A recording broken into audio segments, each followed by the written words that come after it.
Hi, everybody. I'm Laura, And I'm Allison. and this is the Earp Top 5 podcast for For freedom! freedom.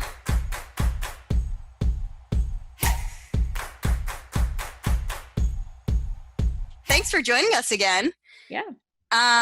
We hope you enjoyed our episode last week. It was the first one, so we did have some first-time jitters, and we realized that we didn't give you a proper introduction into the how, the why, the everything about this podcast. So if you'll indulge us for a moment, I'll give you the short version of the story. Basically, I had wanted to do this podcast for this season, or I had this idea in my head of doing a top 5.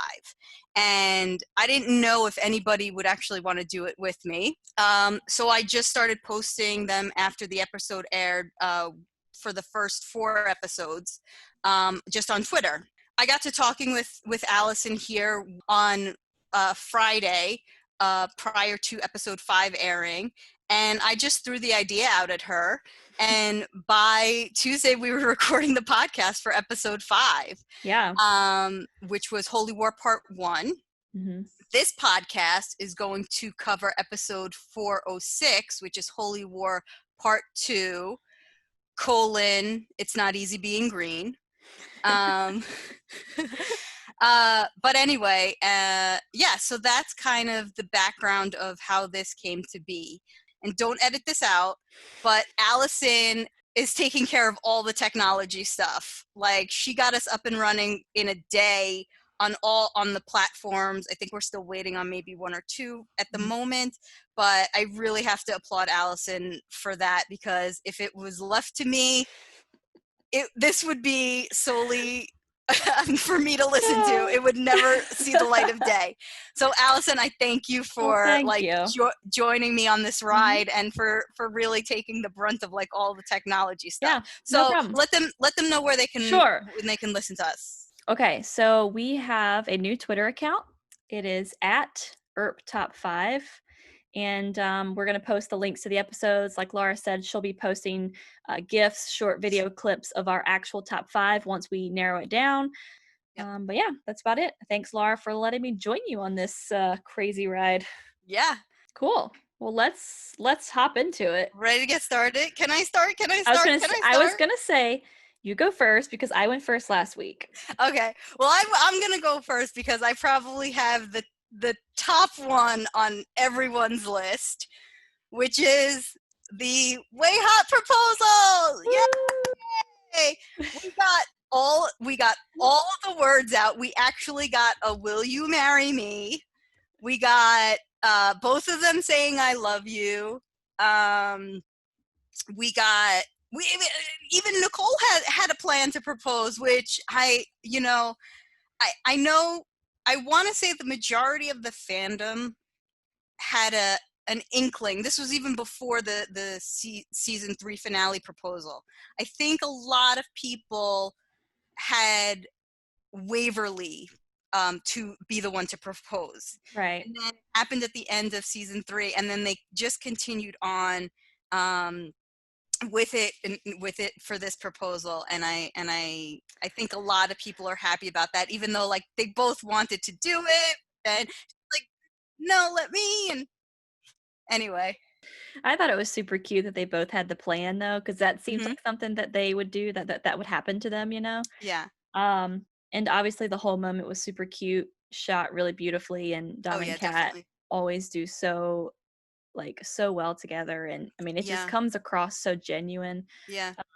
Which obviously makes it all that better. It's an instinct that they have with each other, where it's not like I have to. It's not robotic with them. Yeah. It's just it's a flow. Yeah. If that makes sense. And it ended the episode too, just like our I wouldn't say number 1, but one of our top 5s last week. It ended the episode, and I thought it capped off for what's going to be a little bit of another wait for us. Yeah. But hopefully not too long. So what did you think about when Waverly was about to say, her question, she kind of gives Wynonna this look. And I thought it was super Okay. sweet because to me, and I'll tell you what I think. I know that like in the early seasons, she didn't tell Wynonna for a while. They kept it a secret. Huh. And then in the end of season 1, when Nicole was shot and she, is going down to check on her and Wynonna saying, finally picked a smart one, and they give each other this look. And if you Mhm. don't remember that, you'll have to go back and watch it because it's I know, such a almost, hardship. Go back and watch an yeah, episode. it's almost like Dom and Mel just have that look together like from the start. Yeah. So like it when they had that look in this episode where Waverly looks at Wynonna, it took me back all the way to season 1 in that moment where Waverly looks at her after she says like finally picked a smart one. And it was just so sweet because you could just, of course, Wynonna's going through a bunch. She had this like painful look on her face, but as soon as Waverly looked at her, she smiled, Yeah. you Yeah. know? And I think what really broke my heart was Melanie actually tweeted, somebody said something about, oh no, Wynonna's sad. And Melanie tweeted and Yes, she I saw said, this. it's okay, my baby girl's happy. Mhm. And I was like, oh man, that Yeah. hurts. But it's just, the relationship that they have, it's just like Waverly just needed to look at her one more time to let her know, like, I'm doing it. I'm really doing it, like I'm gonna do this. And it Yeah. was just so sweet. I read it in two different ways. I didn't go back all the way to season 1. I actually just went back to 402, Mm, where Waverly was, is concerned the right word? Or she was just worried because Nicole didn't say yes. right. And and Wynonna was like, "Don't worry, she will." Mm-hmm. And so it was in that moment where when she stopped Nicole from asking, and she was going to ask, knowing that Nicole was going to say yes. And Yeah, that's true. It's a good she moment. looked over at Wynonna, and Wynonna gave her the, I told you she was going to say yes. It was kind of like that. Mm-hmm. You knew it. Yeah. The only downside, I would say, was the lack of baby carrots on this proposal. I mean, that's really the only thing that I think. Who's to And say they won't eat them later on yeah, in the oh night? yeah, We didn't see what happened. oh They yeah, they kicked everybody out and they just yeah. went to the stairs. I mean, Like, that's let's, just to eat baby carrots, though. yeah, That's it. yeah. Lack of baby carrots and a lack of a ring. But maybe we'll see that in 7. I think so. The other thing that I found interesting slash funny slash whatever, Jeremy called them Nick Averly. And I was like, I had to like rewind that. I had to put the captions on. I was like, Mm-hmm. what did he just say? I was I like, caught that too, and I was like, okay. Jeremy, you know that that's not canon, and you know that it's way hot too, because you made it part of the canon in, what was Back it, in season season 2. 2. Yeah. So I was like, come on now, Jeremy. No, Okay. it was funny. But Yeah. yeah, you were right though. I think that's most people's number ones. And the only reason it wasn't on my list is because, like I said before we started recording, I knew that Laura would put this on her list. So Yeah. I refrained from doing so that we could talk more about other things. Yeah. Let's move into the moment that you refrained from putting on your list because it was going to be on mine, which was Rosita. Yep. And specifically, I kind of just put it into the category of Rosita and Wynonna, but they were together the whole episode anyway, so that kind of, groups it all together. But anyways, first of all, again, we said this last week, I love Rosita. I'm so glad she's back. And I think that the way the story came along was pretty interesting. I didn't expect it to be that Mm-hmm. way. So that was super cool. So like when they get to this rock, Steve Gulch, they're at this rock, they see Rosita. Rosita's explaining how she's still alive. And essentially, like, after the curse ended, at the end of season 3, she said all the evidence started like poofing away, Mm-hmm. essentially. But she said that this rock protected her, and she has not poofed away, but if she steps off this rock, she'll disappear like all the other revenants. Wynonna and Doc work together to round up, was it the Ammolite that they have Yeah. on the homestead? Yeah. Wynonna said that during the curse, it hurts the revenants, but after the curse is broken, apparently it protects them. Mm-hmm. So Doc went to round up all the Ammonite that Wynonna called rainbow rocks. Yeah. All the rainbow rocks he could find so that they could get Rosita to somewhere safe. And of course, it starts off with a lot of tension because of everything that happened. Rosita's, requesting pinky promises and Well, what I liked, there was one thing that Rosita said, which I liked, and that was when she's like, all of them when they outside of the rock, and even the guy, whatever his name was, Todd, I think it was. We'll call him Todd. okay, Todd. Sorry for whoever actually thought of a name for the guy. I can't remember. I know the revenant that she's talking about, though, I think. Yeah. But anyway, she's like, if I step off of here, it doesn't take a genius, and I am one. If you step off this rock, you're gonna go poof. 100% genius. And so I like that she's like, it doesn't take a genius. I am one. But yeah, the pinky promise. Yeah, and Wynonna's like, I forgot how good you smelled, and like all these little lines just cracked me up. And which is funny because she's been standing on a rock for a year and a half, and it's like, wow, if you could still smell good after that. And so, they end up going, they have the Celtic knot that, transports them to the nunnery. Mm-hmm. Wynonna basically offers Rosita, and the nuns are like, battle to the death, which it's plot twist. Wasn't expecting that. Yeah. Wynonna's like, okay, look, I know that we're enemies, but, and then it's, Rosita jumps right on her back and is ready to fight. Mm-hmm. But they have some conversation, which I really was, hoping for and excited that they got to talk things out. And, one of the things that Rosita said was, why does it always involve women betraying women? Yes. And that's a really, really important line because, like, that's something that happens. It's probably overplayed so much on TV. Mm-hmm. And, like, you get a storyline between women and it's like they're always betraying each other. Like, why can't they just be friends? Why can't they work together? So I really loved that Rosita was like, look, I know that we have differences, but like, why do we always have to go this route? Yeah. And that kind of leads, I mean, they start a fight and they battle a little bit, and they have some fun lines. One of my favorites was, I've had a lifetime of settling arguments with my fist in level 3 BBD hand-to-hand combat. Right. And Rosita says, well, I've got a big old boot. And she throws her shoe. Yeah. Which, okay, like, Rosita, I just forgot how much I loved her and like how funny things that she does was. It's just like it's not, maybe not typical Rosita, but it just reminded me of the funny lines that she had back when she was on the show. And I think that, after they started fighting, Wynonna finally said, like, if I don't find Peacemaker, we're both dead. Mm-hmm. And I think they kind of realized, like, okay, we're gonna have to get out of this. And so they get out of it, and they just found sort of a common ground. I mean, I think that there's always part of Wynonna that's going to remember what Rosita Mm-hmm. did. I mean, that's not something you forget. No. But I think there was a line where Wynonna said, like, something, I think we could have been friends. Yeah, she's like, we could have been friends. We could have hung out. Yeah. I think she said we could have hung out, which was cool. So yeah, I mean, I think that as much of a resolution as we could get, I think it was good terms. I know that logistically, Tamara was pregnant. Like, mm-hmm. the show went on hiatus because of COVID. Like, I don't know what the future holds for Rosita. Mm-hmm. Will she be back for the back half? Will she not? We don't know. Who knows? But for the time being, I think that at least having them work together, find a little bit of common ground, and then she leaves Rosita to lead the nuns, maybe? Yeah. I mean, well, I think it's important to note that some of those nuns, or maybe even all of them, are revenants. Were revenants, yeah.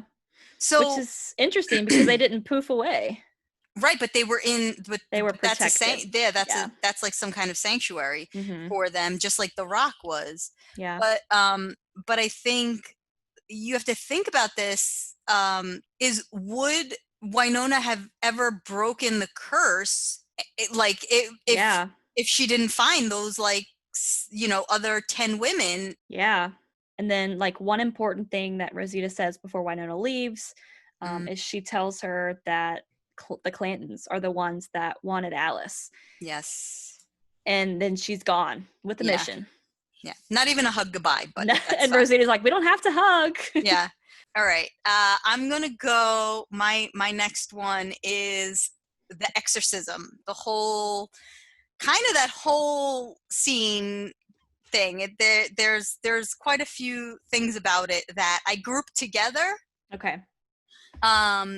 So as we had talked about last episode, it was so good to see them go back a few minutes. Yeah, it was. And what it started at, to see what the mindset was. And we heard from Nicole's mouth herself that she wanted to do this, that this was her decision to make. And then even later on, we got Jeremy telling Waverly that it was all her idea, that even handcuffing Waverly to the bed and everything like that, that it was all her idea. And then I really enjoyed all the frog puns. So we got so good. Hop to it, frog and gorgeous. We'll rivet the hex right out of you. So that was really one thing about that scene. Another part of that whole scene was the Nedley chanting. I think he was a real MVP there. And when he really was. When isn't Nedley an MVP? Because he continued chanting the even entire time. when Waverly and Jeremy, like right by his ear, were chattering. And I mean, that's like you trying to count when other people are like talking or counting, doing something like right next to you, and you always lose count. And it's like, but he kept he was like in the zone, and he was like chanting and just going at it. And then so that was another thing. And then Ghost Nicole. So Ghost Nicole I liked because she was trying to protect Waverly from Reaper Billy. And then also just my favorite was the duh in Morse code. Okay, let me just add this in because sure, just the whole Nicole arc in this episode was also really great. Yeah. But I did have this one part on my list just as a tiny top 5 because I just loved it so much, and it's what you just said. It's Ghost Nicole doing Morse code, and they're like, well, she's saying we have to go down to the basement, and she spells D-U-H, and Nedley and Waverly at the same time say, well, it's definitely her. Yeah, but then when the camera is on her and she has this like annoyed look, it's like the best ever. It's like you can see, like you've been that person with your hand on your hip and just be like, come the F on, It just is a testament. It's like they know Nicole so well that they're like, oh, that's totally her. she's annoyed. Like they just knew. Yeah. And my other favorite line in that is when they go down to the basement and Nedley can't see Billy Reaper. Billy, yeah. But he's like, and then she's like, no, don't shoot, it's Nicole now. And he's like, I thought Nicole was a frog. And Waverly's like, she is a frog and dead and also a Reaper. Keep up! Stay with the plot. That's how I felt as a viewer. Like if you're trying to like follow this show, sometimes it's just like you just have to keep up. Like things change so drastically. Like she's dead in the water, she's a frog, she's a ghost, she's the Reaper, now she's a ghost again. And you're like, what is happening? I got kind of nervous, to be totally honest, because I was like, like I trust them. Like I know nothing bad's going to happen to Nicole. But part of me was afraid that she would still be a ghost when the episode ended. And I was like, well, this is going to be a long hiatus. Yeah. So that was, I'm going to just go ahead and say that was also one of mine. So we'll rope that in together. But one of my other top 5, and this is going to be an interesting one to talk about because I have mixed feelings on it. Oh, okay. Wynonna shooting Sheriff Holt. And it's not my top 5 because I liked the moment. Right. It's my top 5 because it shocked me to my core. Like, honestly, I don't even know. Like, I think this is the most I've been shocked in this show. Just because, like, it was so unexpected. Yeah. Like, the show has so many, like, oh, wow, moments. But, like, this was nothing that I saw coming. And I think that it's such an important thing to discuss. Because you have to kind of understand Wynonna's actions and like why she did that.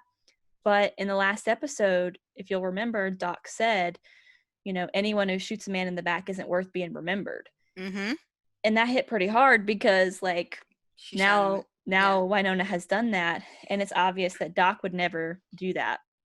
But you'll find out toward the end of the episode, like, obviously Wynonna doesn't give a crap about honor. She said, you know, my whole life, townspeople, sheriffs, revenants have all been after me. And the reason this is so hard to discuss is because, like, I see her side. Mm-hmm. Doesn't mean I agree that what she did was right or that she should be, like, get away with it, you know? Mm-hmm. But, like, I do understand, like, she's just tired of being cursed her whole life and having to fight to live another day. You know, she's living in this kill or be killed world. Not Mm-hmm. to mention the fact that Rosita told her the Clantons wanted her baby. Yeah. And, you know, Sheriff Holt had just said he's the heir now and he has Yeah. to do what needs to be done. Yeah. And so, you know, it doesn't justify shooting someone in the back who was looking to surrender. But in Wynonna's frame of mind, she doesn't know what was going to happen tomorrow or the next day.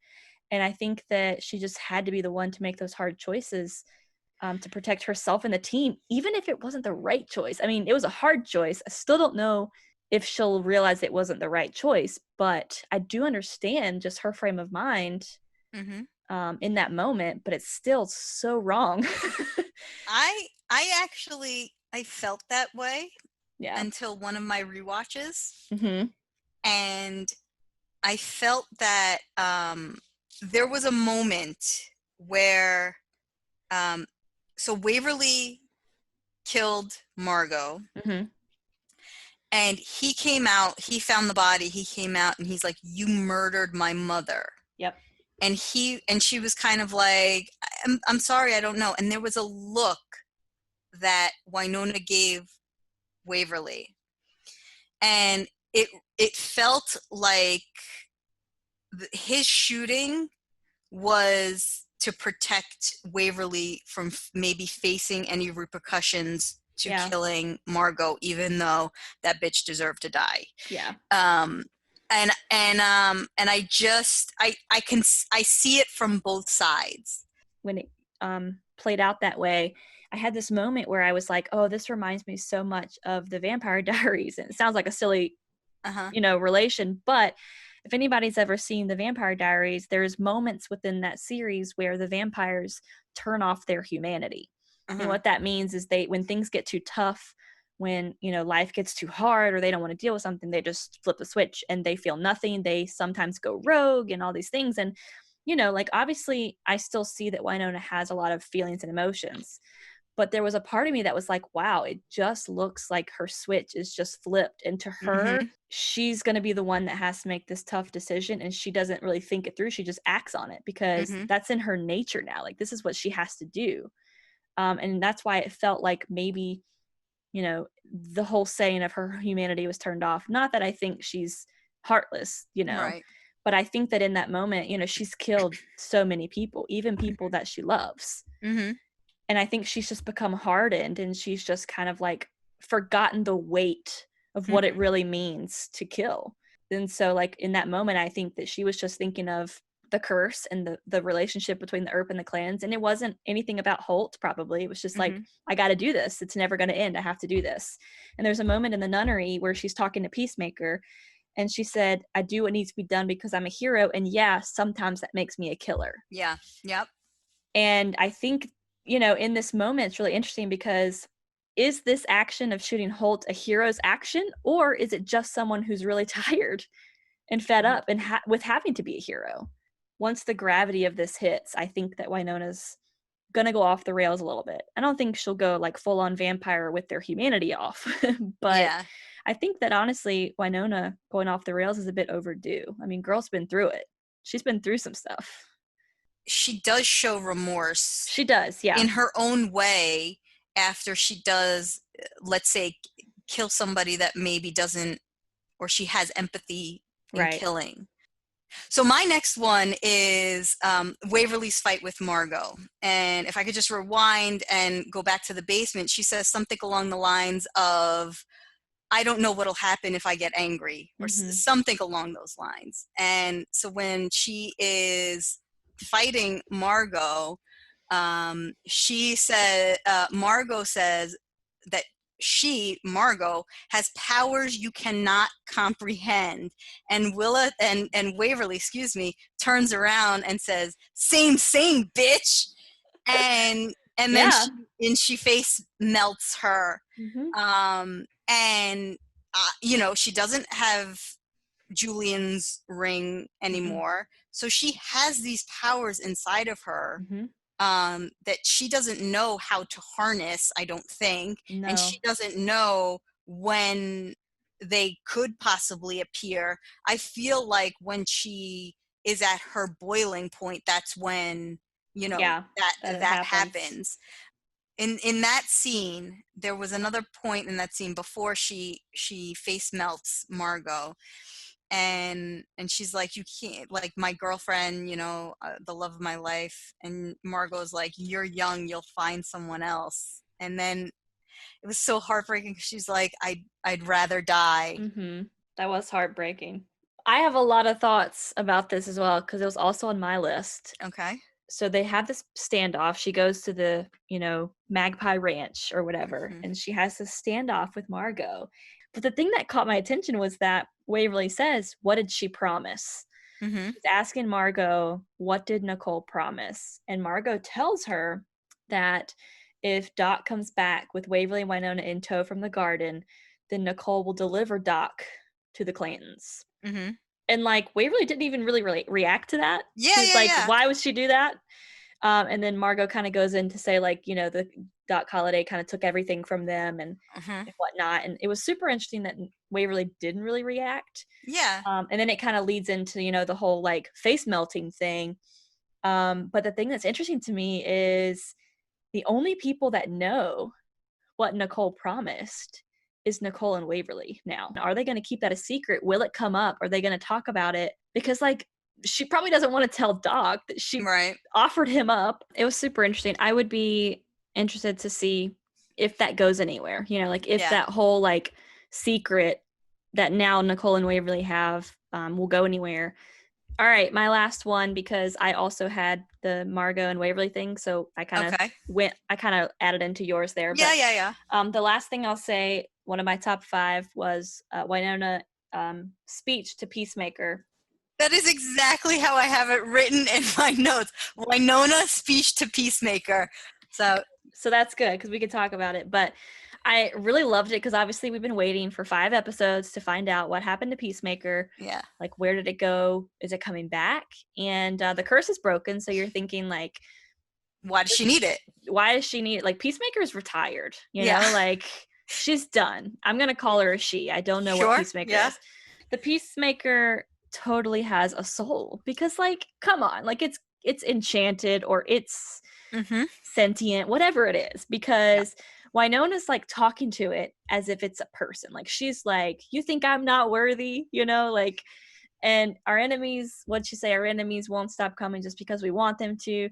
So like this whole speech was like her rousing speech to bring Peacemaker out of retirement. It's like, you've got, like, come on, we have to do this. And she the nun comes in and she hears this glowing, Mm-hmm. and you see the camera pans over to this glowing blue sword, Mm-hmm. and she's like, "Come to mama." And in that Yeah. scene where Peacemaker flies as a sword, flies to her hand, and And then then, in flames changes to the gun, I yeah. cheered out loud. Yeah. Yeah. I Um, was like, yes, like, because it yes. was such a like callback. Because like what makes this show kind of feel like home is just like Wynonna and the gun. Mm-hmm. Like this whole season, she's kind of been this lost little puppy. Like she's Mm-hmm. like scared because she can't protect her team. She doesn't know, like she can't be the tough guy without that gun. Like the Yeah. gun is her everything, Yeah. like which is a good point because at the end Doc says, "I guess you and that gun deserve each other." And I think that she does put a lot of faith in that gun. But anyways, it just felt like it was such a coming home moment because you see Wynonna with this gun and she brings it up and she's like, "I missed you too." And it's just like, Yeah. oh gosh, just you got the gun back. Like Hey, Wynonna. sexy. Yeah, she says that. And it's just like, it was such a cool moment. I was like cheering out loud. And when she finally got to shoot the nun and say, "Make your peace," I was like, we're back, like we're finally back. I think that whole kind of like scene was really like all encompassing of like, she's this hero now. She was just saying that she's a hero, and like now all these people are like they're ready to worship her, and she was just like, oh, wait a second, no, I'm not ready for that. No, let me take a step back. So my next one is kind of a personal thing for me. Okay. Where it was in the last scene, and Rachel was wearing a shirt that said New York on it. And for those of you who don't know me by my voice or are unfamiliar, I am 1/20th part of the dubbed billboard crew from Earp Square that we used to go during the fight for Wynonna to take video and pictures of the billboards. And we would post them out into the Twitterverse for everyone to kind of feel like they were a part of the fight. And I thought it was silly. I noticed it. I thought, could it possibly be a nod to us New York Earpers? Because they had said that they were peppering in certain nods to the fans. Yeah. So I didn't think of anything. And then one of my cohorts, Kayla, shout out Kayla, she actually tweeted at Emily about it, and Emily replied saying, Earp Square, represent your warriors. Yeah. So we kind of took that as a confirmation that it was a nod to us, and it just made us feel really good. Yeah. I didn't catch it when it first aired. I did see it. I saw Kayla's tweet, and then I kind of, as I was rewatching, kind of looked at it a little closer. And, I didn't see it the first time around, but as soon as Kayla mentioned it, I was like, it's totally a nod. Yeah. Like, it's totally a nod because Emily knows, like, the gravity of what the New York Earpers did. Like, that's not something, and even if it was like a coincidence where the wardrobe department's like, hey, we have this shirt with New York on it. Like, even if that were the case, Emily would be like, yes, put it on because, it means this. Yeah. So however it came about, whether it existed prior or they bought it specifically for the nod, I think that it was very intentional. We were just one part of the fight. I mean, it's a fight that I don't want to go through again, but it's a fight that I'm happy I went through and was a part of. I think that I would say we don't want to have to fight that hard for it again, but we'll do it in a heartbeat. Oh, yeah. Yeah. It's not even a question. I know that the billboard crew would go back out and stand out there and watch billboards every night if they have to. Absolutely. Every single Earper that purchased, billboards, and even, shout out to the international Earpers, because though they are not present in our country, they contributed just as much. Oh, yeah. International Earpers, and unfortunately, like I know that they're having a hard time getting the new season episodes there, but I mean they're fighting right along with us even now. So I mean they should be commended, and some of them, because we would go after work, and so like that's 5, 6 o'clock, 7 o'clock at night, and that's the middle of the night for them, and some of them were up watching us be there. So I mean it was just I think that that's what makes this fandom a family, is like we're getting way off topic, but I think it's important. It's important to talk about just because it was such a big moment in this fandom. And I mean, Laura and I wouldn't be doing this podcast, if the fight didn't turn out in a good way. So it's kind of really important. But I think that that's what makes this fandom so great, is that it didn't matter how you contributed, where you were, or anything like that. It's that just being present and being aware of what was going on. And if you tweeted about it once, you fought for it. If you sent in a billboard once, you fought for it. If you called IDW or Sci-Fi, you fought for it. If you talked to your friends about it, you fought for it. Like, it doesn't matter the gravity of what you did. It just matters that you were there. You fought for it. Like, there are so many people. And like Emily always says, all you have to do to be an Earper is just Earp. Like, it doesn't matter how you do it. Yeah. Like, just be a part of it. Yeah. So.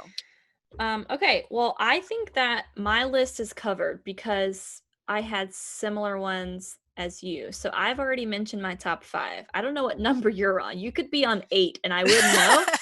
So I just have one last thing. All right, I was gonna say let's try to wrap up. Yeah. I know we went a lot Yeah. longer than we intended, but I just have one last thing. It's a quick thing. You might cool. agree with me. Okay. The fandom frogs in your profile pictures on Twitter. Oh. Okay. Every overall favorite moment, not in the show, but for the show. Yeah. Yes. Honorable mention, let's say. Was everybody kind of, and even the cast, Martina, I saw, Kat, of course, Varun and Tim. Everybody put a frog, mostly Kermit, but you know they weren't all Kermit. Specific to, you didn't have to be specific to Kermit, but everybody took on, or most people took on that challenge, which I thought was hilarious. Or if your profile picture was a picture of you and Kat, you would change her face in the picture to be a frog face, which it was a good moment. And I think it was just kind of like, that's something that makes the fandom special. Like, we weren't okay, Nicole's a frog. We're not gonna be terrified at this. We're gonna just roll with it. Like, okay, Nicole's a frog now. Here we go. We're gonna change our profile pictures. And it was just, it was a good moment. Okay, so let's recap really what's gonna be on the final 5. The final 5 for freedom. For freedom. Yeah. So of course we got the Way Hot proposal. Can we agree on that? I think that's gonna be number 1. So we got the Way Hot proposal, as we discussed.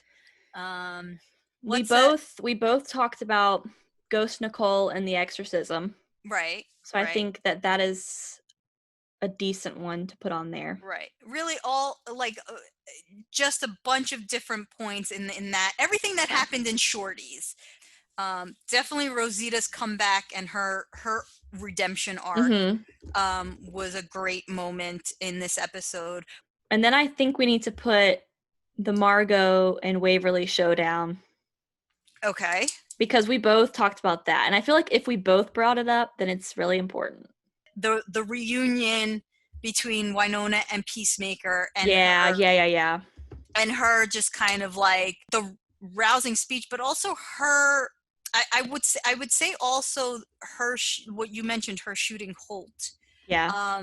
Just that, because I mean Peacemaker was involved in that too. True. Yeah. So I feel like her getting Peacemaker back and then immediately like, I have to, now I can defend, now I can, Yeah, that moment. And another honorable mention will go to the fandom frogs. Yes, fandom frogs. Profile picture. Fandom frogs, because we always love stuff like that. So yeah. But that's our top 5. I feel like it's so hard, like we said, to pick anything out of this show because everything is so meaty and good. It's like you could pick like even just Doc coming to pick up Rachel from the sheriff's office. I was like, oh, that's so good. Like, because like Rachel's never had that. Like, like even just little things like that. Because so Holt's like, oh, somebody does care about you. Exactly. Like you could pick out anything in this show.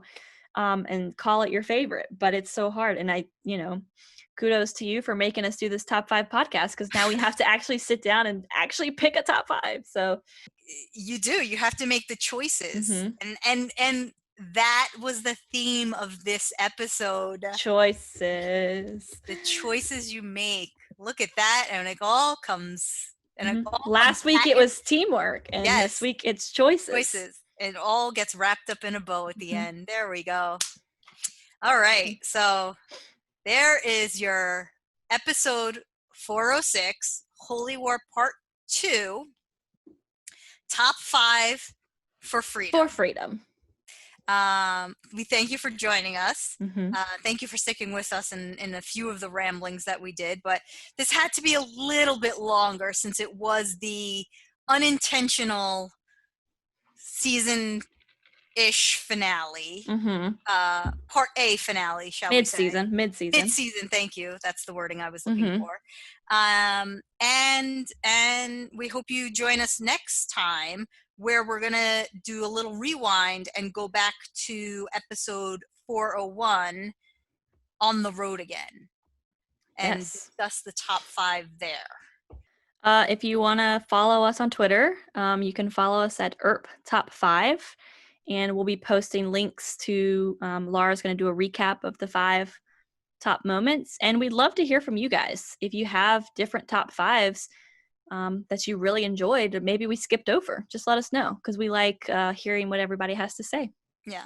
And unfortunately, we had to edit ourselves down, so we Mm-hmm. definitely didn't pick every moment of the episode. Yeah. So you can follow me personally at Laura Meet World on Twitter. And you can follow me at No Way Hot. So we'll see you guys next time. Bye. Bye. Bye, guys.